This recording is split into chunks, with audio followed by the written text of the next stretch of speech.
Um, dois, três, gravando! Muito bem, pessoal. Hoje nós vamos conversar um pouco sobre como lidar com as nossas crises interiores, a partir do conceito de crise existencial. Já trabalhamos num dos nossos encontros de laboratório o tema a crise existencial. E este tema encontra-se no nosso canal no YouTube. Então, o canal Mestre de Mim, lá tem no Laboratório da Alma o nosso tema crise existencial. É claro que sempre quando trabalhamos um tema, a gente retoma alguns aspectos. Por quê? Porque a gente esquece. A gente esquece. Na sabedoria judaica, a arte do conhecimento se dá pela repetição. Então, as ideias principais são sempre repetidas para que nós assimilemos essas ideias, tá bom? E quando nós falamos em crise existencial, tem algo que está ligado diretamente a ela, que é o sentido da vida. E o sentido da vida é conectado com a crise existencial. Quando nos falta sentido, temos crise. Quando temos sentido, a crise diminui. Então, esse ciclo entre crise e sentido, nós passamos a vida inteira tendo a alternância de crise e sentido, crise e sentido. Algumas pessoas fazem uma experiência de profunda crise por causa de uma profunda falta de sentido. E geralmente, se a pessoa tem uma profunda falta de sentido, a pessoa então ela vai vivenciar durante a vida grandes crises existenciais. Então, quando a gente olha em crise existencial, a gente olha para o ser humano que, não percebendo sentido na vida, ele começa a fazer questionamentos fundamentais. Às vezes, os questionamentos são conscientes. O que eu estou fazendo aqui? Por que eu estou aqui? Podia estar fazendo tanta coisa, eu estou aqui, mas por que eu estou aqui? Ele pode então estar consciente das questões, mas também ele pode estar inconsciente e inconscientemente estar fazendo perguntas, questões que dizem respeito ao sentido da vida que ele não está encontrando. Todos nós temos os nossos momentos de crise de sentido. E na crise de sentido, nós questionamos a nós mesmos, ao mundo, à sociedade, à religião, ao bem-estar, à existência de Deus, a grandes questões fundamentais. E nós questionamos o próprio sentido da vida que nós não temos. Então, a crise existencial, ela é algo que está presente no humano, porque é próprio do humano questionar sobre sua existência e sobre a questão do sentido da própria vida. E de onde eu vim? O que eu estou fazendo aqui? Qual a minha missão? Para onde eu vou? Há algo depois da morte? Então, essas questões são questões existenciais. E quando a gente pensa no sentido, o grande questionamento que é feito é: existe um sentido da vida pré-definido para cada um de nós? Ou o sentido da vida é algo construído por nós na medida em que caminhamos nessa vida? Então, às vezes, a religião ela tem uma tendência a nos dizer que existe um sentido para cada um de nós. E esse sentido está pronto e ele é dado por Deus. E se nós passamos nesta vida fugindo do projeto de Deus, o seu projeto de sentido para nós, nós então vivenciamos uma vida sem sentido. Então, a religião tem um pouco essa tendência de deixar a ideia de que já há um sentido pronto. para cada um de nós. E aí acontece o quê? Acontece que a vida tem suas zebras, e se a gente acaba tendo muito problema na vida, a gente começa a desconfiar que eu acho que eu não percebi o sentido da vida que Deus me deu. E pensar que eu não percebi o sentido da vida me coloca ainda mais em crise de sentido. Porque além de não ter conseguido perceber o sentido da vida, eu me sinto culpado pela falta de sentido.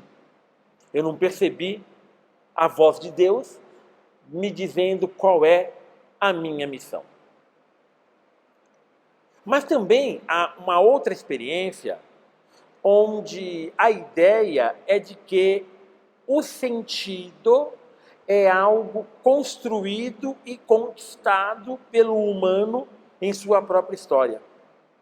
Assim, uma pessoa que era escrava, vinda da África, ela, vivendo a sua vida como escravo, ela poderia perceber na sua própria história dificuldades que a escravidão traz e, lutando contra a escravidão, a pessoa então ela vai vivenciando uma descoberta de sentido na luta contra a escravidão. Assim foi com Moisés.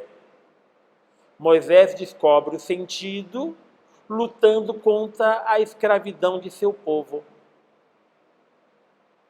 Então, há um outro grupo, há outras formas que identificam isso. O sentido é algo que é conquistado pelo humano à medida que o humano, na sua busca de sentido, ele vai construindo a sua própria história. Resumindo então, primeira forma, o sentido é pronto, o sentido é dado por Deus. E se nós dermos ouvidos a Deus, nós vamos ser realizados, porque nós descobriremos o sentido que Deus nos deu. Essa é uma proposta. A outra proposta, não. Deus nos deu liberdade, Deus nos deu força. Nessa vida a gente usa da nossa liberdade, nós vamos lutando, vamos batalhando na nossa história e vivendo a nossa história vamos descobrindo o sentido de nossas vidas. E aí a descoberta de sentido também ela é o quê? Algo meu. Se lá, na primeira forma, a descoberta de sentido depende da minha capacidade de ouvir a Deus, aqui a descoberta do sentido depende da minha capacidade de construir a minha própria história a partir das minhas próprias escolhas. E aí, então, uma pessoa casada, ela olha para o lado e vê seu esposo, vê sua esposa, e olhando para o seu esposo e sua esposa, a pessoa pode estar, olha, o que eu estou fazendo aqui do lado dele? O que eu estou fazendo aqui do lado dela? Tanta coisa que eu podia ter feito, estou fazendo aqui, mas eu vejo nisso o sentido que Deus me deu. Eu vou ficar com ele. Ó, que legal. Por outro lado, o que eu estou fazendo aqui? O que eu estou fazendo na minha vida? Eu escolhi ficar do lado dele, mas eu posso escolher diferente. Tchau, fui. Uma outra resposta. Ambos buscando o sentido. Só que um aceitando a ideia de que o sentido está pronto e é dado por Deus. Outro esperando que o sentido é algo a ser construído e conquistado. Então, geralmente, nós vamos vivenciar isso. De um jeito ou de outro, a crise existencial ela tem a ver com a falta de sentido. E vocês já passaram por experiências de falta de sentido. Às vezes fazendo um trabalho que não gosta. O que eu estou fazendo esse trabalho? Podia fazer outra coisa. Às vezes isso. Às vezes, já numa certa idade, olhando para trás, nossa, como que eu escolhi mal, como eu fiz péssimas decisões. Vou tentar fazer certo. Então, a crise de sentido, ela costuma vir acompanhada com alguns sentimentos.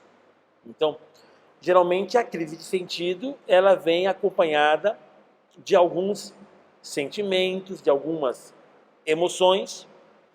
E esses sentimentos, essas emoções, são como que um termômetro a indicar a nossa própria falta de sentido. Isto é, a nossa crise existencial. Então, uma coisa que nós temos que fazer aqui é apontar algumas dessas situações, desses sentimentos, dessas emoções, dessas experiências que indicam a falta de sentido. Os sintomas da crise existencial. Então nós temos que apontar alguns aqui. Em que sentido? No sentido de que a nossa proposta aqui é um laboratório da alma, um lugar onde nós trabalhamos. Laboratório é um local de se trabalhar. O sentido da vida é algo a ser trabalhado. Então, eu sou um pouco mais adepto da ideia de que o sentido ele é construído, sem deixar de lado a experiência de que Deus me preparou um sentido para a minha vida. Só que o sentido que Deus me preparou não é uma caixinha fechada, que é ou é desse jeito ou não é. Não, Deus ele costuma adaptar o sentido da vida para nossas escolhas, para nossas experiências, para nossas vivências. Então, uma pessoa que escolheu se casar, duas pessoas que se escolheram se casar, né? Essas pessoas, elas estão buscando o sentido de suas vidas como gente que se ama, que quer ficar junto o resto de suas vidas. E Deus tem uma proposta para eles, mesmo nesta escolha. Uma pessoa que quis ficar freira, quis ficar padre, ou simplesmente não quis casar. Deus também prepara o sentido da vida a partir dessas escolhas. Então eu sou adepto da ideia de que nem 8 e nem 80. Já falamos isso uma outra vez, novamente se repete essa nossa tendência de que o equilíbrio está no meio, a virtude está no meio. Então que parte desse projeto do sentido da vida é Deus que nos oferece e parte somos nós quem conquistamos. Então Deus ele vai estar junto com Moisés, Deus vai estar junto com o povo de Deus, mas o povo de Deus precisa bater em retirada, o povo de Deus precisa arregaçar suas mangas e ir para o deserto. Então parte é o povo de Deus quem busca, parte é Deus quem oferece. Então somos mais adeptos dessa tendência um pouco mais, na minha opinião, equilibrada. Então nós temos que dar uma olhada aí em algumas questões, tá bom? Para perceber os sintomas e como nós vamos lidar com eles, tá?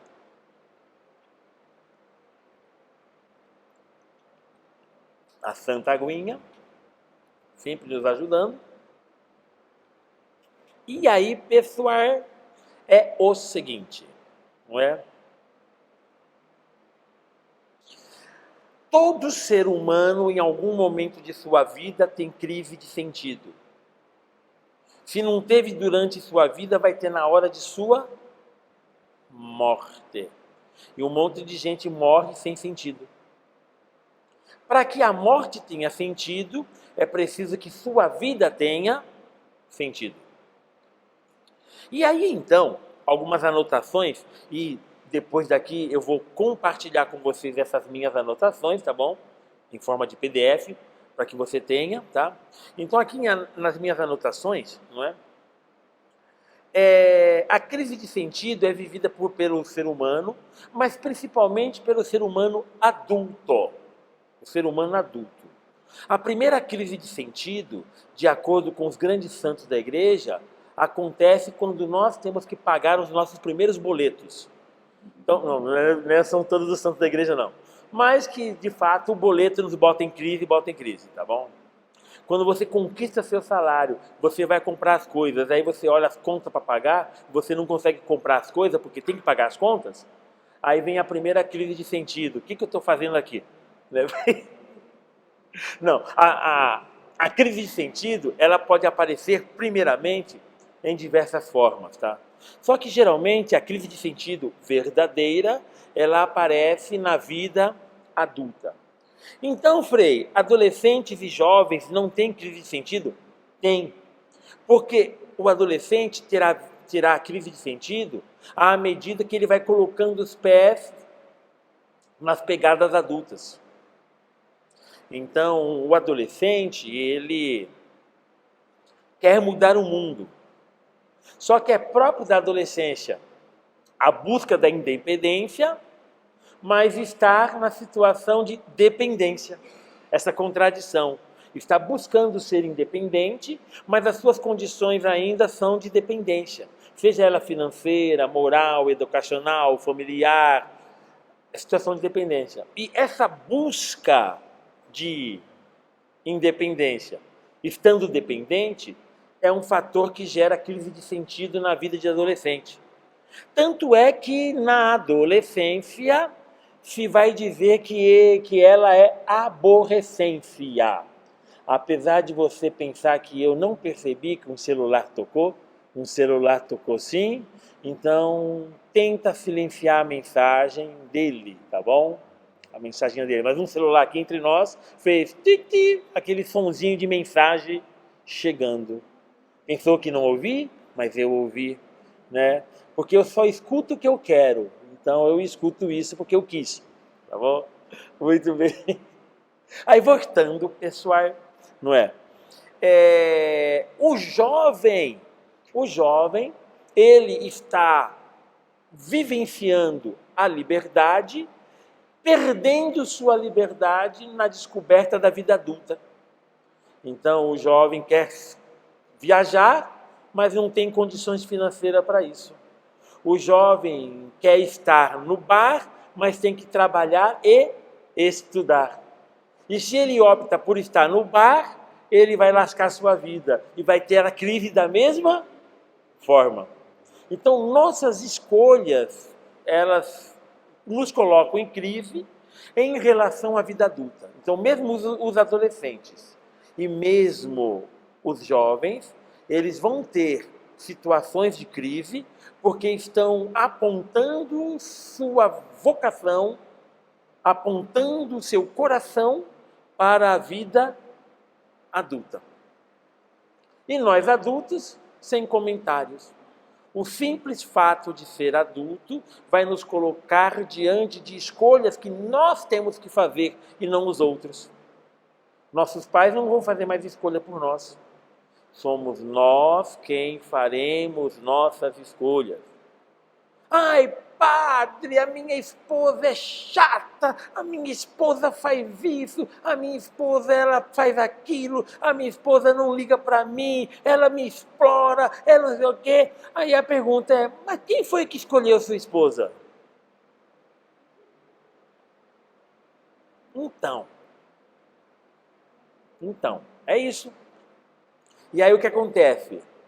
Ele fez escolhas, ele escolheu ela o escolheu, eles se propuseram viver juntos, só que aí a vida vai trazendo a realidade. E a realidade é que eu e você somos cheios de defeitos. E aí o que acontece? Os defeitos aparecem, e aí a gente vai percebendo que nossas escolhas foram baseadas no quê? No impulso sexual, no desejo de receber carinho, no cobertor de orelha. E aí o que acontece? Isso não é suficiente para uma boa escolha. Por isso que, para se casar, primeiro precisa o quê? Namorar. E namorar é descoberta. Por isso que casamento com namoro muito rápido vai dar problema, porque não se conhece o suficiente. Claro, sempre tem aquele casal que dá certo. Sempre tem. Que escolheu certo na primeira. Sempre tem um casal que escolheu muito bem certo. Sempre tem. Mas vai ter outras crises. Né? E assim vai a nossa vida. Então o que eu quero dizer é o seguinte, é que a crise de sentido, isto é, a crise existencial, ela se dá propriamente na experiência da vida adulta. A vida adulta, ela por si só impõe sobre nós a crise de sentido. Era quando éramos pequenos, quando eu crescer eu vou ser tal coisa. E nós já sonhamos cada coisa, nós já sonhamos. Eu sonhava em ser astronauta. Nunca passei perto de um foguete. É isso. É. O mais próximo que eu pensei em ser astronauta, o mais próximo que eu cheguei, é que eu cheguei a me inscrever no vestibular de física para fazer física e depois pensar em fazer um mestrado, doutorado em astrofísica. Né? Mas eu bati a cabeça, quis ficar padre, e aí fui fazer filosofia. Né? Então, foi o que deu. Mas o mais perto foi isso, eu me inscrevi no vestibular para física. Foi o mais perto que eu cheguei desse sonho. E todos vocês tiveram seus sonhos. E os nossos sonhos lá atrás não corresponderam com a realidade do que nós somos hoje. Ou nós estamos frustrados porque não deu certo, ou nós estamos bem porque nós vimos sentido nas escolhas que nós fizemos. Das duas, uma. Não é? Eu tenho a impressão que boa parte de nós encontrou sentido. Encontrou sentido. Mas isso não impede que, encontrando sentido, de vez em quando a gente perde ele. E quando a gente perde o sentido, crise existencial. E aí então, o que caracteriza, o que é o basicão de uma crise existencial? O basicão de uma crise existencial é, primeiro, o sentido de deslocamento da realidade. Numa verdadeira crise de sentido, a gente começa a olhar tudo em nossa volta e a gente não percebe mais sentido nas coisas. A gente se sente deslocado do mundo em que vivemos. E a nossa experiência corpórea e psíquica indicam que a gente se sente como um estrangeiro na nossa realidade. Isso tem muito a ver com religião, porque na fé cristã, quando nós vivenciamos a fé de uma forma mais plena, a fé cristã faz com que eu e você nos sintamos como estrangeiros em nossa própria pátria, porque nós nos sentimos concidadãos de uma pátria que fica além da morte, que nós chamamos de o reino de Deus. E aí nós temos aquela frase clássica que aqui neste mundo nós só estamos de passagem. Então essa ideia de estamos aqui só de passagem já é reflexo da nossa crise existencial. É normal eu e você termos essa santa crise onde nós nos sentimos deslocados da realidade. Só que essa crise do deslocamento da realidade, eu me sinto estrangeiro em meu mundo, essa crise ela pode nos empurrar para frente ou pode nos puxar para trás. Ela pode fazer com que eu me desassocie do mundo de tal maneira que eu viva como um lunático, ou ela pode me empurrar para frente, onde mesmo não me sentindo cidadão deste mundo, eu faço o possível para que esse mundo seja melhor e seja transformado naquele mundo que eu desejo. Então, das duas uma. Com isso, quero dizer que a crise de sentido, nas mãos de Deus, é matéria para Deus transformar a nossa própria vida. Lembrando novamente, nem 8 nem 80. A gente está pegando. O sentido da vida é algo construído por mim, mas também é algo que é dado por Deus. Então, nessa nossa crise, você vai se sentir, ou você já se sentiu, então, deslocado da realidade. Então, você se sente como alguém que não é deste mundo. Algumas pessoas mais assim, esotéricas, bate a cabeça e fala: ah, eu vim de outro planeta. Ou a minha alma veio de outro planeta. Por isso que eu não me sinto um cidadão deste mundo. O outro vai falar: não, porque eu vivi num outro tempo e agora eu me reencarnei nesse tempo. Por isso que eu me sinto deslocado, porque eu sou uma pessoa lá, porque eu era um príncipe e tal. Já percebeu que todo mundo que tem nas vidas passadas sempre foi gente importante? Né? Sempre. Ninguém nunca foi assim: ah, eu era um Zé Mané. Né? Ah, eu era lá um pobre coitado lá que levou um coice de uma mula e morreu. Não tem. É sempre príncipe tal, doutor tal, fulano de tal, tal. Todo mundo, né, acaba sendo importante.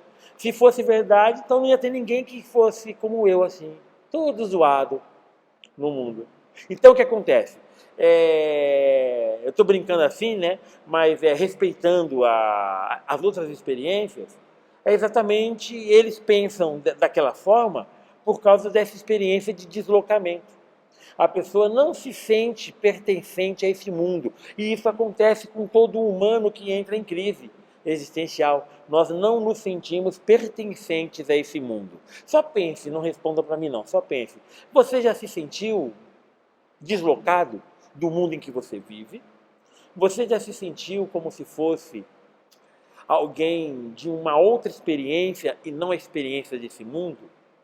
Você fica escandalizado com o mundo do jeito que é, porque você pensa um mundo totalmente diferente do jeito que o mundo que é? São sinaizinhos básicos de situação de crise de sentido, que nós carregamos, isso é normal. Então, fique de olho no sentimento de deslocamento da realidade. É muito presente isso e tem muito a ver com quem é religioso. Então, se você é religioso, se você é uma pessoa religiosa, então isso. Isso acontece com os espíritas, com aquela história da reencarnação. Eles sentem: olha, eu sou um ser de um outro tempo. Não é? Como o pessoal que a gente brinca, fala que é gratiluz. Né? Os gratiluz, né? Os bicho grilo, então eles acham que, então, olha, porque eu sou um ser, né? Que eu sou a emanação do próprio Deus, né? Do São Germain e não sei das quantas, então tem as suas elaborações. E nós cristãos, é porque nós não nos encaixamos no mundo, porque a nossa cidadania não é daqui. A nossa cidadania é no céu. Então, nós temos essas diversas experiências. E quem não é muito religioso fala: eu me sinto deslocado desse mundo, porque esse mundo é uma porcaria mesmo. E está resolvido o problema. Então, isso, né? Às vezes, nós cristãos estamos com um pé lá e um pé também nessa parte, né? O mundo está uma porcaria mesmo. Vida que segue. Muito bem. E se for pensar no calor, piorou. Muito bem. Aí, uma outra coisa que geralmente a crise de sentido traz na vida da gente é a experiência da solidão. Já conversamos isso uma outra vez já. A experiência da solidão. Quando nós entramos em crise de sentido e nós nos sentimos deslocados no mundo, esse deslocamento também ele provoca em nós um sentimento, uma experiência de solidão. E é engraçado porque mesmo rodeado de pessoas, nos sentimos nesses momentos sozinhos. Como se fôssemos pilotos em voo solo. Pilotos sem copiloto. Voo solo. E esse sentimento de solidão, ele pode ser um sentimento muito construtivo, quando nós aprendemos a curtir a solidão, ou pode ser um sentimento muito deprimente, quando a solidão nos fere, porque nós necessitamos da presença do outro. Todos nós precisamos e necessitamos da presença dos outros. Todos nós, tá? Mesmo...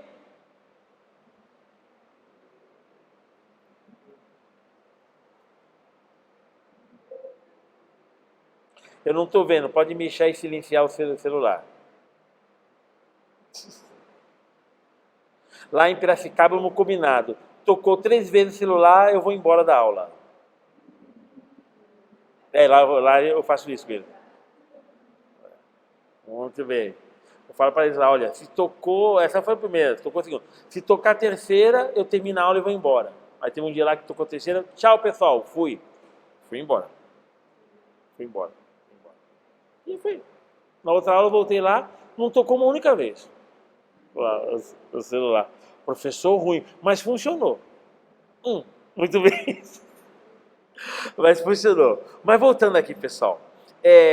A questão, você está falando do que mesmo? Da solidão. Isso, da solidão. A questão da solidão, então, ela implica no nosso caminho uma dor profunda, muitas vezes, porque nós necessitamos dos outros. Lembrei o que eu ia falar. Mesmo eremitas, por exemplo, eu vim da Ordem Capuchinha, né? Os franciscanos capuchinhos, eles têm a sua experiência de eremitério. E o primeiro nome dos capuchinhos é Ordem dos Frades Menores Ditos da Vida Eremítica. Esse é o nome concreto, o primeiro nome dos frades capuchinhos. Ditos da Vida Eremítica. Então, o eremitério está na base, na origem dos frades capuchinhos. E mesmo os eremitas, todo domingo, eles descem das suas casinhas, das suas choupanas, e se encontram com os outros eremitas para celebrar a Santa Missa, almoçar juntos, trocar experiência, e depois voltam para as suas choupaninhas e ficam a semana inteira sozinhos de novo. Então, mesmo os eremitas precisam dos outros. E eu e você precisamos dos outros. Então, a solidão, ela sempre vai causar no outro, ou melhor, na gente, vai causar alguma experiência de dor. Alguma experiência de dor. Só que algumas pessoas, elas vão aprendendo a lidar com a solidão, fazendo com que a solidão seja uma experiência ao seu favor. E assim, então, tem pessoas que vivem muito bem sozinhas, mas ainda assim precisam da presença dos outros. Então, uma vez ou outra, precisam ter contato com outros. Então, isso é muito importante. Mas a solidão é algo necessário. O ser humano, ele necessita estar sozinho. E nos momentos de crise existencial, a solidão se torna, ao mesmo tempo, uma dor e desafio, e ao mesmo tempo se torna uma necessidade à pessoa em crise. Quando a gente vê um cachorro doente, o que o cachorro costuma fazer? Se retira, fica num canto, sozinho. E o gato? O gato some. O gato some. E o ser humano? O ser humano fica muado, fica quieto, não quer conversa, quer estar mais assim, a sós. Então o que acontece? A solidão também ela é uma necessidade do humano. E com isso, então, eu e você, muitas vezes, precisaremos ficar sozinhos. Pode estar cheio de gente ao lado, mas precisamos entrar na nossa cabana interior e ficarmos sozinhos, no nosso mundinho. O que é que você tem? Nada. Não é? Você precisa de ajuda? Não. Você entra lá na loja, você quer ficar olhando as coisas, a pessoa precisa de uma ajuda? Não. Aí você entra no outro corredor, precisa de uma ajuda? Não. Aí você está quase pegando um produto, precisa de uma ajuda? Não. Você sai sem pegar o produto de raiva, porque a pessoa ficar em cima. Aí tem lojas que são espertas, que tem o quê? Sacola vermelha e sacola azul. Se você pega a sacola vermelha, você não quer ajuda. Se você pega a sacola azul, você tem ajuda. O vendedor olha a sacola, é vermelha, não enche. Então já tem algumas lojas que fazem desta forma. Lá. Porque o ser humano do século XXI, ele é assim. Tá. Então, a solidão, às vezes, é necessária. Às vezes é necessária. Às vezes, a pessoa está lá na igreja chorando, aí chega uma pessoa, você quer conversar? A pessoa olha, não, só quero chorar. Ela está ali. Né? Tá ali. Então, o que acontece? A solidão é uma necessidade. Então, na crise, nós temos aí a questão da solidão.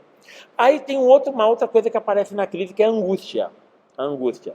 Eu me sinto deslocado no mundo, eu me sinto sozinho, mas preciso ficar sozinho. E também aparece o sentimento de angústia, que está ligado com aquele outro sentimento que eu já falei uma outra vez, o vazio. O vazio. O vazio, a gente se sente oco, a gente às vezes se sente sem sentimento, aí tem o famoso sentimento de não ter sentimento. É contraditório, mas esse é um nome psicológico que a gente dá. Fulano relatou que ele está com sentimento de não ter sentimento, que nós chamamos de apatia, distimia, entre outras coisas mais. Então, esse sentimento da ausência de sentimento.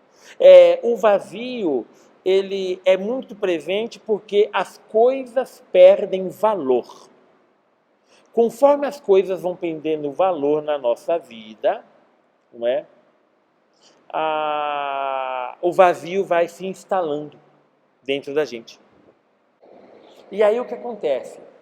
No vazio, eu posso olhar para a minha família, meus filhos, minha mãe, meu pai, minha esposa, meu esposo, eu posso olhar para eles e não tem valor algum.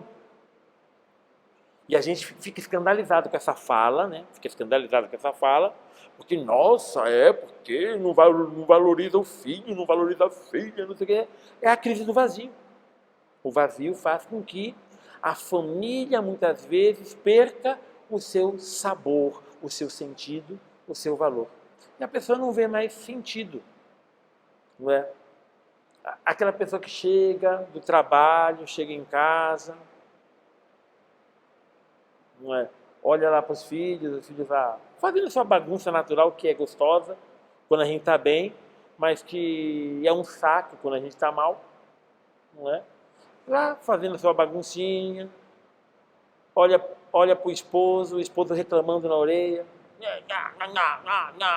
tem que fazer isso, tem que fazer aquilo, a gente olha para a cara do esposo, está saindo aquele monte de fezes da boca dele, a gente vê as fezes saindo da boca dele, você imagina ele, né? Você imagina ele fazendo isso, né? Você imagina isso, e você nada tem valor. E você fala, por que eu vou ficar trabalhando? Por que eu vou ficar fazendo isso? Isso é o vazio. O vazio. O vazio que dá isso aí.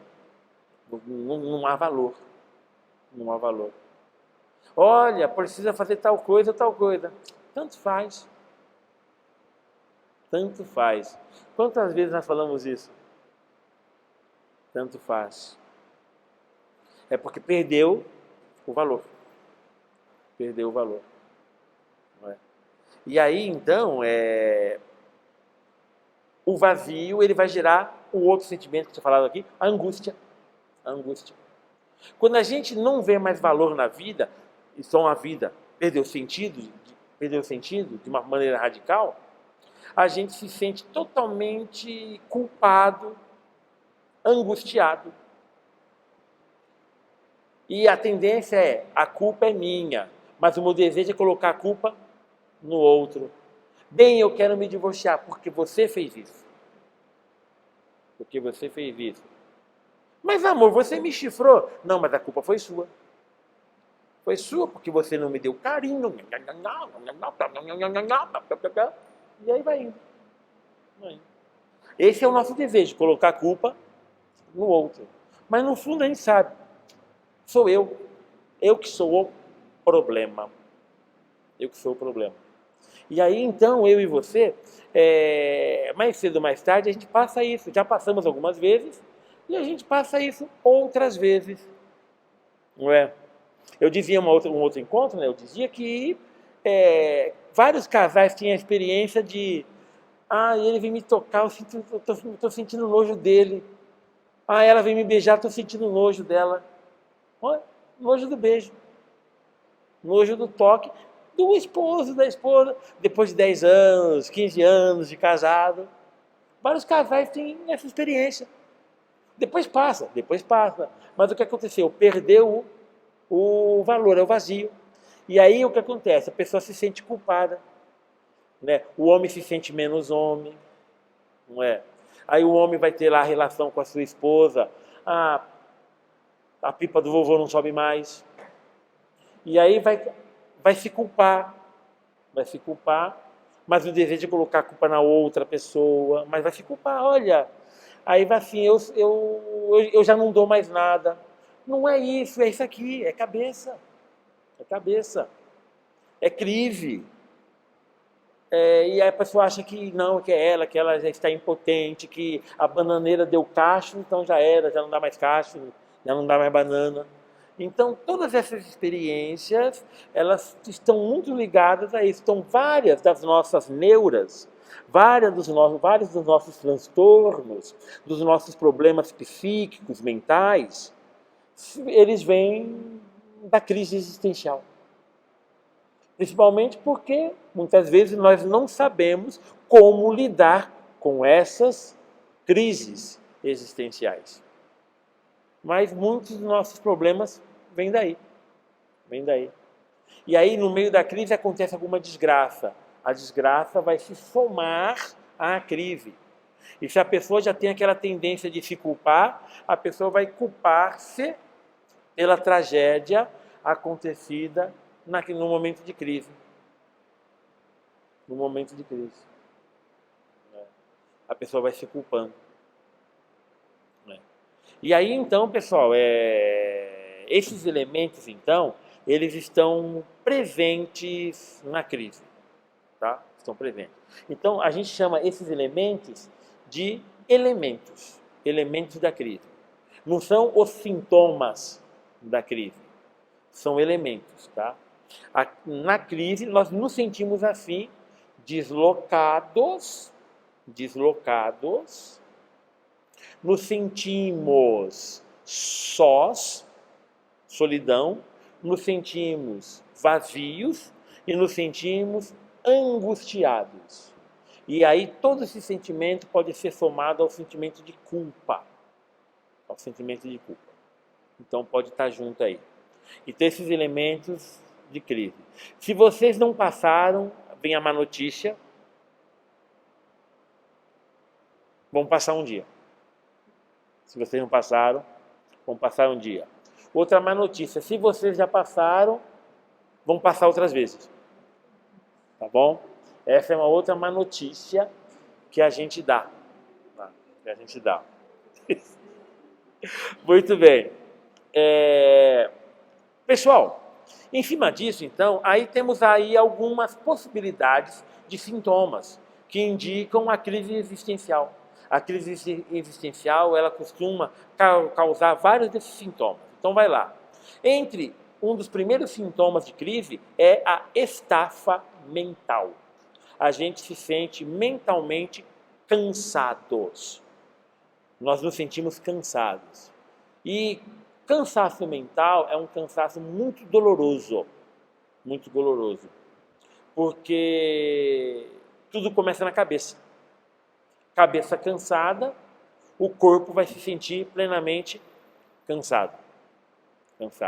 E aí, eu me canso da esposa, me canso do filho, me canso do padre, me canso do trabalho, me canso da música. Eu olhei para você e lembra da música. Me canso da música, me canso disso, me canso daquilo, me canso do canto, Eu me canso.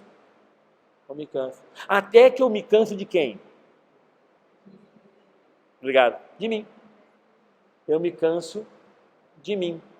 Me canso de Deus. Aí nós temos aquelas nossas dúvidas religiosas. Se Deus existisse, eu não estava assim. Está ouvindo, Deus?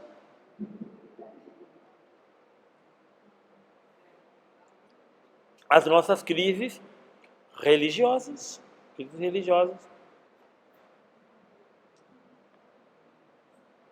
Leni, você vai ser minha vítima. Você vai ser a irmã Água. Vai lá. Obrigado. Com isso, você vai diminuir suas crises. Tá bom? Então, a gente se cansa da gente mesmo, tá? Então, isso é uma questão que temos que ficar de olho. Então, a estafa mental Em alguns, isso vai se manifestar naquilo que chamamos de burnout, que é a pessoa se sente totalmente queimada, já exaurida, certo? Então eu gosto mais de chamar de cansaço pleno. A gente se sente plenamente cansado. Então, fique de olho na estafa mental, é uma das coisas que costuma aparecer nas crises. Outra que aparece, e essa é muito comum, ansiedade. Ansiedade. Tem pessoa que é ansiosa, tem pessoa que está ansiosa. E boa parte das pessoas que estão ansiosas é porque elas estão vivenciando crises existenciais. Obrigado, minha irmã. Você livrou-se do purgatório. Tá bom? Parabéns. Outra questão, então, se dá solidão, sentimento de solidão, eu dizia que dá necessidade, né? A necessidade do quê? Ficar sozinho. Então, um dos sinais da crise existencial é a necessidade de isolamento. Então, é um dos sintomas. A solidão não é um sintoma, é um dos elementos. Mas a necessidade de isolamento é um sintoma. Então dá uma vontade danada de sumir do mundo, ficar sozinho. Não sei se você já teve esse desejo de sumir do mundo, né? Mas pessoas em crise, elas pensam em fugir da família, desaparecer. Olha, eu vou pegar um ônibus, vou sair, não quero saber mais de ninguém. Vou deixar filho para trás, esposo para trás, vou deixar todo mundo para trás, deixar trabalho para trás. Graças a Deus, nenhum de vocês pensaram nisso. Graças a Deus. Né? Eu nunca pensei nisso, graças ao Senhor. Então, graças a Deus, eu nunca pensei uma só vez nisso. Nunca, graças a Deus. Tá? Eu nunca pensei uma só vez, tá? Aí, pois é. Isso. Então, esse pensar, esse tipo de coisa, são sintomas das nossas crises, tá? E aí o que acontece? A gente quando se toca, que está pensando nessas bobagens, a gente se culpa, né? Puxa vida, eu estou pensando isso, né? E a gente é religioso, eu pequei, eu preciso então confessar isso, mas dá uma vergonha confessar isso, né? Aí conversa com o padre, a pessoa confessa e não confessa isso. Olha, eu desejei fugir de casa, deixar meus filhos assim, né? E já vai. A mãe que tem lá aquele momento de crise, e isso se soma à depressão pós-parto. A mãe está lá com o bebezinho, e ela está olhando assim, ela olha para a ponte, olha para o bebê, olha para a ponte, olha para o bebê, olha para a ponte, olha para o bebê. E está passando na cabeça dela, pegar o bebê e jogar na ponte. Aí a gente fica horroroso com isso, né? Mas isso passa na cabeça de mãe. Passa. É. Só que mãe é o quê? Mãe é um bicho de Deus, né? Digamos assim. E aí o que acontece? A mãe não faz. Mas que pensou em fazer, mas... E isso dá uma vergonha confessar isso. Então a mulher olha para o padre e fica assim. Conto não conta, hein? Mas dá. Essas coisas passam. E passam por quê? Depressão pós-parto, crise existencial. Necessariamente, às vezes, nem pecado é. É só uma coisa que passou pela cabeça. Tá? Então, assim a gente vai vendo isso. Então, fique de olho na necessidade do isolamento. Outra questão que aparece, o desânimo constante. Não confundir com depressão, tá bom? Mas o desânimo constante. Você sempre foi uma pessoa ativa, uma pessoa que gosta de sair, e de repente você já não está lá. Ô, vamos em tal lugar? Não. Ô, vamos na igreja? Não. Ai, não vão vocês. Necessidade de ficar sozinho? Vão vocês. Desânimo, eu não tenho ânimo para fazer as coisas. Estou olhando aqui a Suzana, né? Na comunidade e tal. Ô, Frei, toca essa música. Eu não. Não foi? Eu não, por quê? A desculpa. A minha mão.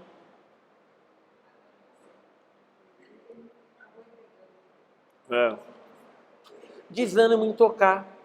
Desânimo em tocar. Faz tempo que eu não pego para tocar de verdade. Perdeu o sabor, o valor. O vazio faz isso. Perdeu o valor. Aí tá lá. Essa semana eu peguei para consertar meu violão. Tem um violão lá que é um xodó que eu tenho. Peguei ele para consertar, consertei e ficou tinindo. Agora eu tenho que vencer a procrastinação. Exatamente ter o ânimo de tocar o violão. Ter o ânimo. Eu prefiro que código, que é só apertar um botão e fazer assim. E mesmo assim, às vezes, não tenho o ânimo de tocar. E mesmo assim, muitas vezes, não tenho o ânimo de tocar. E aí, então, fique muito de olho, então, nessa questão desse desânimo, dessa experiência.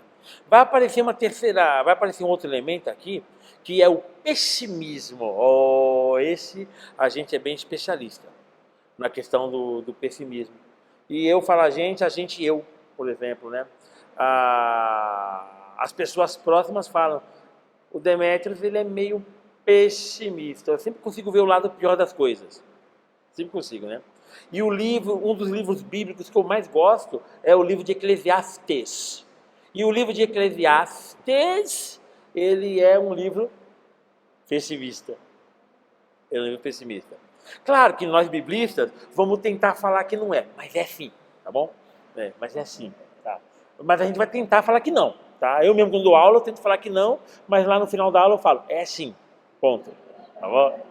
O pessimismo então.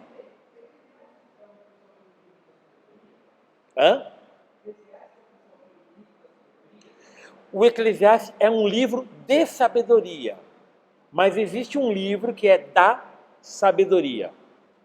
Esses livros, Eclesiastes, Eclesiástico, Jó, Salmos, Provérbios, Sabedoria, esse conjunto de livros são chamados livros sapienciais ou livros de sabedoria. Sapiência é sabedoria.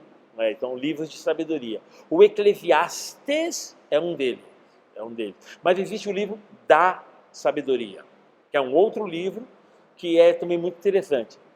Só que o da sabedoria é otimista. O Eclesiastes, a gente vai falar que não é, eu vou falar várias vezes, mas no final da aula eu sempre falo o quê? É sim. Entendeu? É assim. Tá? E quando a gente lê, a gente percebe que é sim, tá bom? É sim. Mas eu vou falar que não é, tá bom? Combinado? Mas é. Tá? Assim. Então, fique bastante de olho na questão do pessimismo. E lembrar que, então, traduzindo o pessimismo, a gente sempre vê o negativo. Isso é o pessimismo. A gente sempre vê o copo meio vazio. Nunca vê ele meio cheio. A gente sempre vê ele meio vazio, tá? Outra questão é a insatisfação. Na insatisfação, nós temos aquela situação onde nós ficamos resmungões. O insatisfeito é sempre uma pessoa que... Então,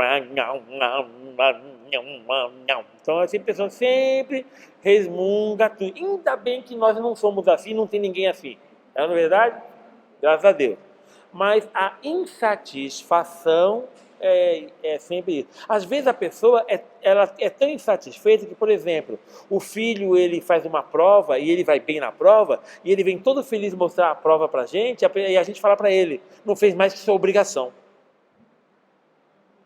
Né? Em vez de, olha filho, que bom, quero ver mais assim. Não, fez a sua obrigação. Não.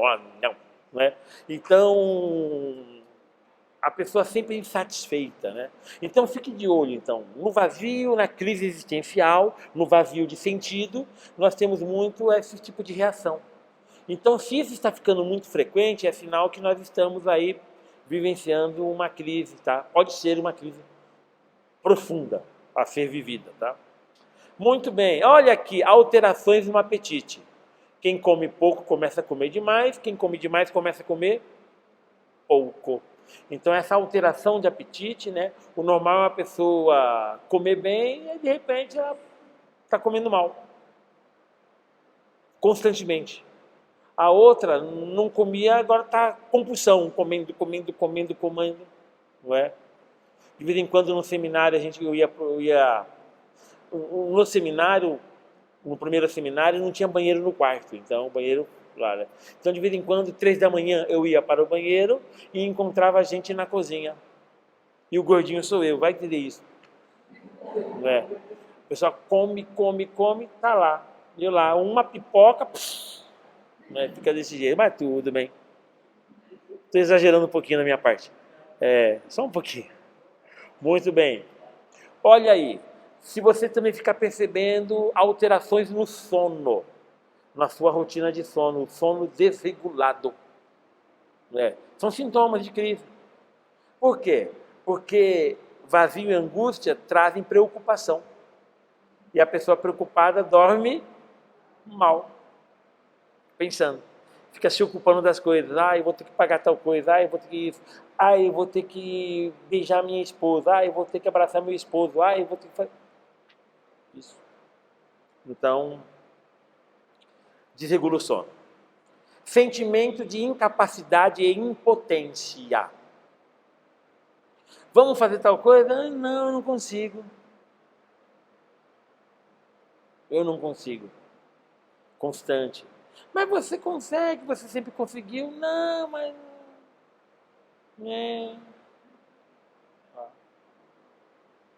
Fica de olho nisso. Ausência de objetivos e incerteza sobre o futuro.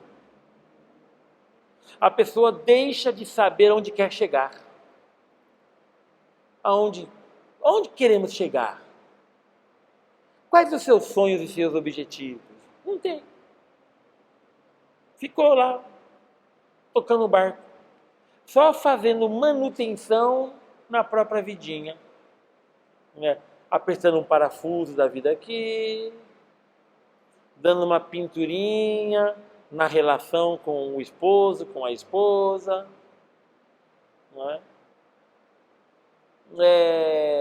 Cuidando do trabalhinho, sem o desejo de talvez mudar em alguma coisa, vai ficando, não é? Nossa, me deu até sono agora falar isso. Pois é, então fica de olho nisso.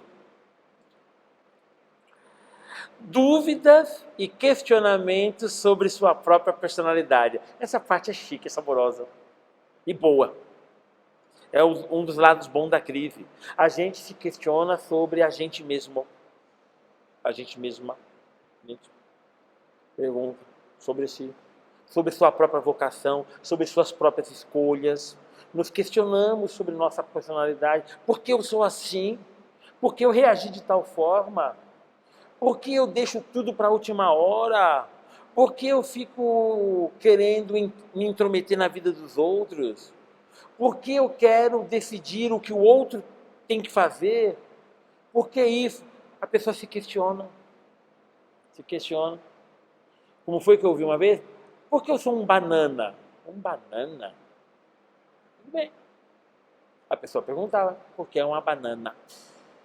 A gente vai se perguntando, vai se questionando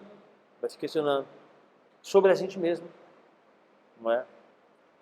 E aí a gente acaba enfrentando os limites. Por exemplo, quem é tímido, por que eu sou assim? Eu vou nos lugares, eu não tenho coragem de conversar com ninguém, eu não quero me expor, então eu sempre fico para trás, eu evito estar com as pessoas. Isso. Um questionamento sobre si. Faz bem. Então, dúvidas e questionamentos sobre a própria personalidade. Então, isso é comum na crise e é bom. Ok? Até aqui. Já estamos chegando no finalmente, tá? No texto aqui, nos meus apontamentos que eu coloquei, eu coloco e eu defino cada uma dessas coisas, tá bom? Cada uma dessas coisas. O que é a estafa mental, a ansiedade, o que são esses questionamentos sobre si mesmo, o vazio, a necessidade de isolamento. Então, o textinho que eu vou mandar para vocês tem aí a explicação, pelo menos um pouquinho sobre cada uma dessas coisas. Porém, Uma das atitudes que nós precisamos ter, então, para superar a crise é um esforço pessoal em ver o copo meio cheio. Isso é uma questão importante. Por quê? Porque o pessimismo, que faz com que eu e você sempre veja o copo meio vazio, ele nos torna incapazes de dar os próximos passos para a superação da crise. Então, se o pessimismo vence, acabou, não tem o que fazer. Não tem que saber. Eu não vou ter ânimo de lutar contra, porque eu estou sempre vendo o copo meio vazio. Então, nós precisamos de um esforço especial, seja ele psicológico, seja ele corpóreo, seja ele religioso, espiritual. Nós precisamos de um empurrãozinho para vencer o pessimismo. Olhar o copo meio cheio. Então a gente precisa disso. Então olhar o copo meio cheio. Então no textinho que eu vou mandar para vocês tem um tópico sobre isso, tá bom? Olhar o copo meio cheio, tá? Muito bem. Então, olhar o copo meio cheio vai ser uma condição necessária para a superação da crise. Então, essa mudança de olhar é necessária. Mas aí, então, o que nós podemos fazer para vencer as crises existenciais e superar essas dificuldades? Eu não coloquei algumas coisas que a gente vai estudar durante o ano, tá? Mas, por exemplo, na crise existencial, pode vir aquele sentimento de é melhor acabar com a própria vida. Teve aquele de eu vou sumir, eu não quero ver mais ninguém, vou abandonar minha família, vou sair no mundo e vou desaparecer. Pode vir esse sentimento, mas pode vir aquele sentimento de vou tirar minha própria vida. Pode vir esse pensamento. Então o que acontece? Esse tema, por exemplo, suicídio, nós vamos ter um dia do nosso laboratório da alma para isso, para falar sobre isso. Então, um dos nossos dias vai tratar deste assunto, tá bom? Como superar a experiência da crise existencial? Primeira coisa é perceber que, mesmo que não pareça termos algum sentido no mundo, o fato de eu não perceber o sentido não significa que não há sentido. Eu falei para vocês no encontro de uma técnica para lidar com os transtornos mentais, com alguns transtornos mentais, que é a técnica do solilóquio, que é exatamente a conversa consigo mesmo. Então, solilóquio é a conversa consigo mesmo. Na crise existencial, nós precisamos, então, abraçar uma postura de honestidade objetiva, onde nós seremos honestos conosco mesmos. Eu serei honesto com Demétrios, e aí eu necessitarei conversar comigo mesmo. Por quê? Porque o fato, e aí volta, de eu não ver sentido, não significa que não haja sentido. Então eu vou ter que dizer para mim mesmo, inúmeras vezes, que para além da minha falta de sentido, existe sentido. E para eu alcançar o sentido que existe, eu preciso caminhar. E aí vem uma frase que os poetas falavam, que é caminhando que se faz o caminho. Solilóquio significa conversa consigo mesmo. Santo Agostinho tem um livro chamado Solilóquios, onde Santo Agostinho conversa com Santo Agostinho. E é uma conversa muito da hora, a conversa dele nesse livro. Então, o solilóquio é uma técnica onde nós conversaremos conosco mesmo. Quando eu falei sobre isso, eu fiquei de dar um exercício prático sobre isso, né? E nós vamos ter um momento que nós vamos trabalhar o exercício prático. Vou dar uma lição de casa para vocês aprenderem a conversar consigo mesmo. Vocês já conversam, só que aí nós vamos dar alguns elementos técnicos para você aproveitar bem a conversa consigo mesmo. E detalhe, quem faz isso não é louco não, tá? Fica tranquilo. Conversar consigo mesmo é necessário. É necessário. É um dos métodos para sair de crise. A pessoa conversar consigo mesmo. Então, ao conversar consigo mesmo, você precisa dar um desconto pessoal. Traduzindo, você precisa ter compaixão de si próprio. Ter compaixão de si próprio. No sentido de minimizar a culpa. A culpa existe, nós não queremos que ela desapareça, mas nós precisamos minimizar a culpa, porque a culpa ela costuma estacionar, fazendo com que nós não caminhemos. E para encontrar e reencontrar sentido, eu preciso continuar o meu caminho. Então, no solilóquio, eu preciso dar um desconto para mim mesmo. Demétrios, aquilo que você fez lá atrás, você fez lá atrás dentro daquele contexto. Foi nesse contexto que você fez isso. Se o contexto fosse diferente, você teria feito diferente. Agora, você tem a oportunidade de fazer diferente. Então, siga o seu caminho e faça diferente. Não fique apegado ao seu passado dessa forma. Você não é museu. Eu preciso dizer isso para mim.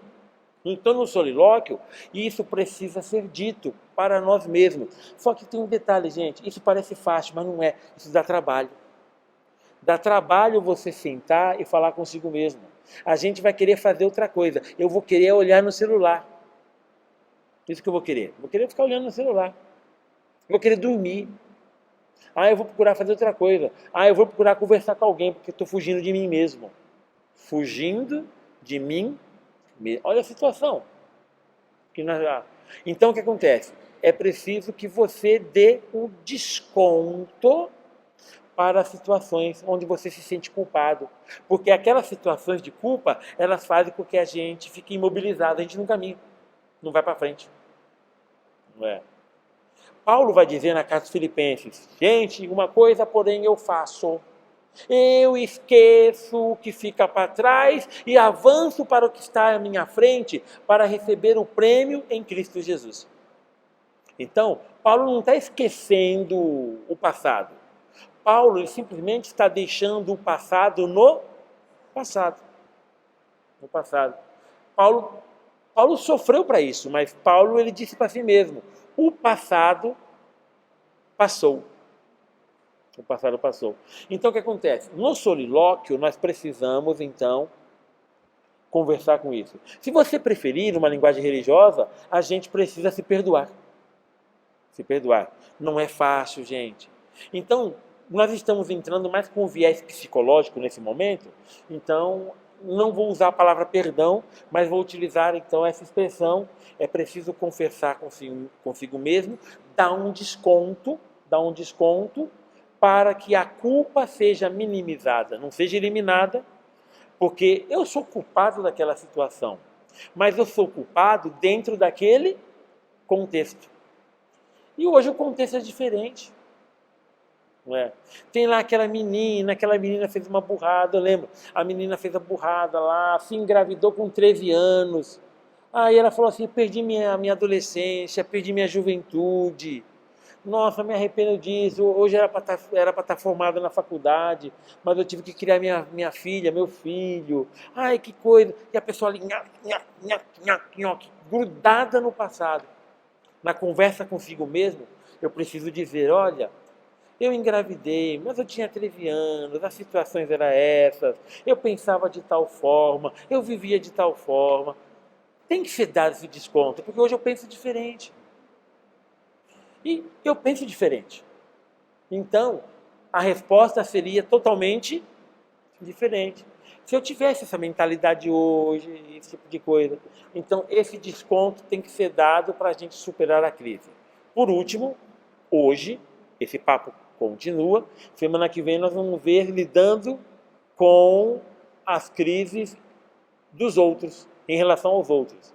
Nós vamos falar sobre comunicação não violenta. E aí tem uma técnica de comunicação não violenta. Não na próxima. Eu falei semana que vem, não. Na vez que vem. Na vez que vem.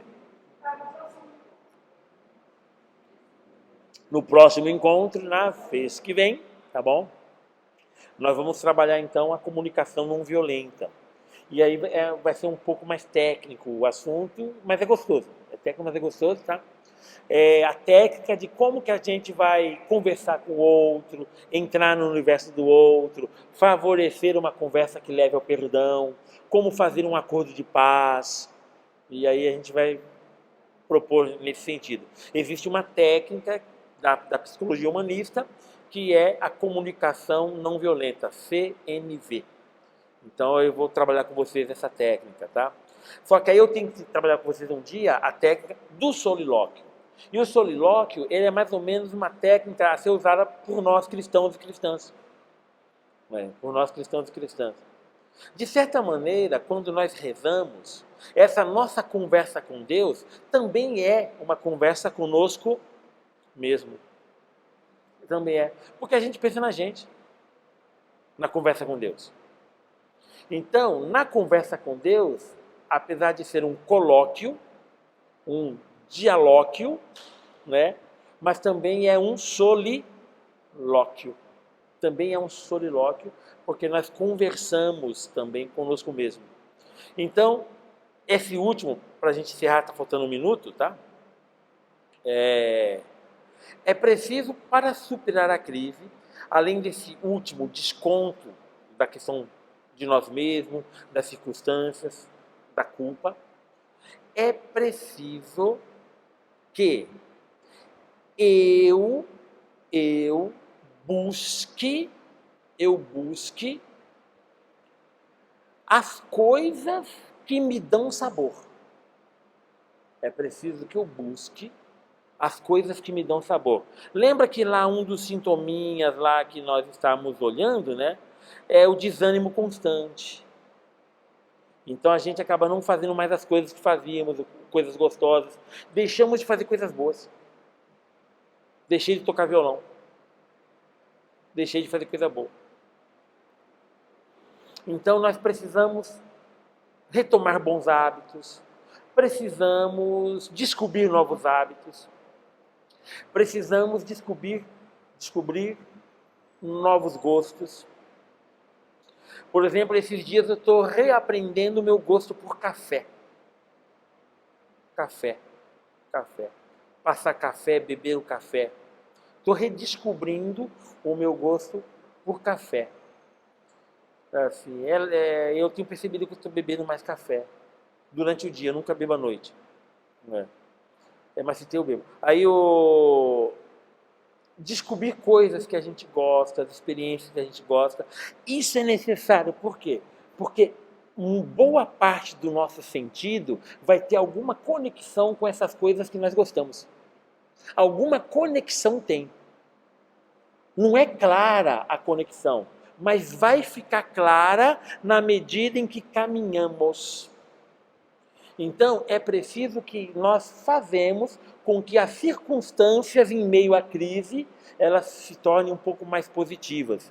Então, na crise eu perco o sabor, eu preciso redescobrir os sabores. Então, eu preciso, fazer coisas que eu gosto. Isso é necessário. E aí vem a perguntinha, o que você gosta de fazer? Quais as coisas que você gosta? Eu estava pensando, coisas que eu gosto. Eu gosto muito de ler, estudar. Eu gosto de estudar. Antigamente, quando eu era pequeno, não gostava. Aí, infelizmente, fui fazer Senai. No dia que eu entrei no Senai, eu passei de gostar de estudar. E aí, então, eu gosto muito de estudar. Então, gosto de ler, gosto de fazer essas coisas, assim, conhecer, não é? Gosto de ler coisas do pensamento dos outros, né? Então, nesses dias, eu estou lendo um conjunto de pensadores ateus. Quero ver o outro lado, pensadores ateus. E agora já está ali, já na beirada, alguns pensadores evangélicos que estão propondo uma teoria chamada teologia do domínio. Que é mais ou menos o quê?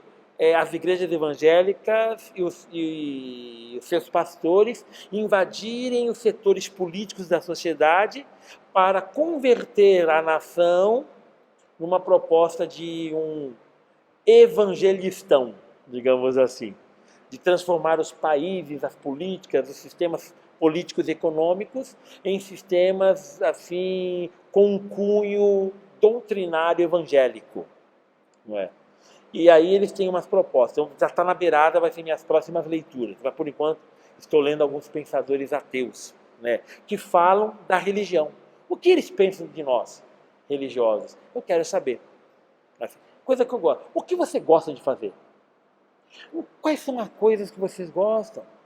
Desde tomar uma xícara de chá, tocar um violão, sei lá, desenhar, pegar lápis de cor, ficar pintando as coisas, escrever versos bobinhos, que não são bobinhos. O que você gosta de fazer? Ficar deitado numa rede, escutando música. O que você gosta? O que você quer fazer? Isso? Eu estava reparando, eu estou escutando um pouco música, e eu gostava tanto de escutar música. Minha cultura musical era até, assim, digamos, boa. Até boa. Tirando o funk e sertanejo universitário. Tirando isso. Mas isso é um problema meu. Eu reconheço. É um problema meu. Mas eu vou ficar com esse problema até o fim da minha vida. Mas voltando, aí, né, o que você gosta de fazer? O que você gosta? Eu gosto de ficar com as amigas conversando. Olha que coisa. Temos que aproveitar enquanto temos amigos, porque vamos envelhecendo, nossos amigos vão morrendo e nós também. E nós também. Eu estava lá conversando com minha mãe. Minha mãe já não tem mais aquelas amigas que conversam com ela. Por quê? A maioria já morreu. Né? Então nossos amigos morrem. Temos que aproveitar agora que os temos. Porque depois, gente, já era. Então o que acontece? O que você gosta? É preciso, então, redescobrir coisas e lutar por gostar de certas coisas, porque geralmente o sentido da vida, ele vem conectado com as coisas que gostamos. As coisas que gostamos. O que é que você faz? Uma outra coisa que eu gosto, por exemplo, eu gosto muito de lecionar, eu gosto muito da aula. Gosto muito, me sinto muito realizado. Gosto muito de fazer missa e de dar aula. Coisa que eu gosto. Coisa que eu gosto. Né? Aí eu fico pensando assim, no dia que eu tenho que parar de dar aula. Oh, meu Deus do céu. Vai ser complicado. Mas é que eu gosto. Vocês gostam de um monte de coisa. Vocês gostam de um monte de coisa. O que vocês gostam? O que vocês deixaram de gostar? Por que vocês deixaram de gostar de certas coisas? Temos que pensar sobre isso. Solilóquio. Converse consigo mesmo. O que você gosta? O que você deixou de gostar? O que você gostaria de gostar? Olha que expressão é essa. O que você gostaria de gostar? No que você queria ser melhor? É preciso redescobrir isso, porque o sentido vai estar conectado com esse tipo de coisa. O que é, nós não sabemos. Mas saberemos. E para isso temos que fazer algumas coisas que gostam. Ok? Muito bem. Propaganda. Terminando propaganda. Tá? Sobre o sentido da vida de uma pessoa, esse livrinho aqui é uma delicinha. Vou deixar aqui para vocês verem, tá bom? No finalzinho. Ó. É um livro sobre São Francisco de Assis. O nome do livro, Sabedoria de um Pobre. Esse livro talvez você ache via internet, sebo. É difícil achar esse livro em editora, tá? Mas isso aqui é um tesouro delicioso de se ler. Uma pessoa que tem o sentido da vida. Uma pessoa. E é uma leitura que a gente dá um tapinha, a gente começa a ler, a gente lê e termina no mesmo dia. Essa leitura. Uma delícia. Para quem gosta de ler. Então, para quem gosta de ler, é assim, é rapidinho essa leitura. Isso aqui é uma delícia. Esse aqui é difícil achar porque é velho, gente. Esse livro é velho. É velho. E olha o tamanho dessa letra, gente. Hoje já não leio mais ele por causa da letra. Para ler tem que ficar botando a lupa. Né? Vamos lá. Aqui dá para ler, ó. Então, esse livrinho aqui, ó, Ajudar-se a Si Mesmo. Uma psicoterapia pela razão. É um livro interessante, não é difícil, é um livro gostosinho de ler, só que ele é velho. É um livro velho. Deixa eu ver. 79. É um livro. Mas ele é mais velho que isso, deixa eu ver. Aí, ó, ele é mais velho que isso. Ele é de um autor francês. E ele foi escrito em 74, tem 50 anos. Tem 50 anos, né? Tem minha idade. Tá? Então, é um livro interessante, a gente acha em sebo, tá? A gente acha em sebo, ele foi produzido pela Loyola, eu não sei se tem ele novo hoje, mas é um livro interessante, tá? Um livro interessante. Esse aqui é o caldo pesado que eu deixo por último. Esse aqui já apresentei num outro encontro, mas represento ele. Os defeitos dos outros. Tá? Lembrando que o outro é um espelho, tá? Então, o defeito dos outros, tá? Um livro interessantinho aqui, tá? Então, eu gosto desse livro também. Vale a pena conhecê-lo. Vamos lá para o pesado. Tá aqui. Muito bem. Esse aqui é um livro que eu gosto muito dele, tá? O que dá sentido à sua vida? Livros não nos transformam, mas eles nos empurram para a transformação. Ok? Então, quando você lê um livro, não pense que o livro vai revolucionar a sua vida. Eu vou ler esse livro, agora eu vou ser um Superman, vou ser a Mulher Maravilha, eu vou transformar tudo, eu vou tirar o Papa, eu vou ocupar o lugar do Papa. Não significa, não é isso. Mas o livro ele dá aquele empurrão para a transformação, para a mudança. E esse livro aqui, ele é um livro saboroso, tá bom? É um livro saboroso. Não é um livro difícil, mas ele é um livro caudaloso, tá bom? Caudaloso. Então, vale a pena conhecer esse livro, tá bom? Ele é meio pesadão, então... Mas para quem gosta de ler, a gente recomenda. Não é difícil. É pesadão, mas não é difícil, tá? Pesadão mesmo. Tá? Pesadão, tá? É um livro interessante. Então, quem quiser dar uma olhada aqui no final, dê uma olhada, tá? Esse livro aqui, ele é influenciado pela ideia da terapia do sentido. A terapia do sentido é aquela que eu já expliquei para vocês, fundada por Viktor Frankl, a chamada logoterapia, que é uma terapia do sentido. Nós chamamos de análise existencial. Olha, existencial, crise existencial, sentido, falta de sentido, em busca de sentido, vontade de sentido, desejo de sentido. Então, esse livro ele bebe um pouco dessas fontes aqui, tá bom? Então, fica de olho no próximo encontro, Comunicação Não Violenta. Eu vou trazer alguns e vou dar um livrinho para vocês, um e-book, um livro de PDF, que dá para ler bem no celular, sobre comunicação não violenta. Tá bom? Isso. Ok, pessoal? Agradeço a presença de vocês, tá bom?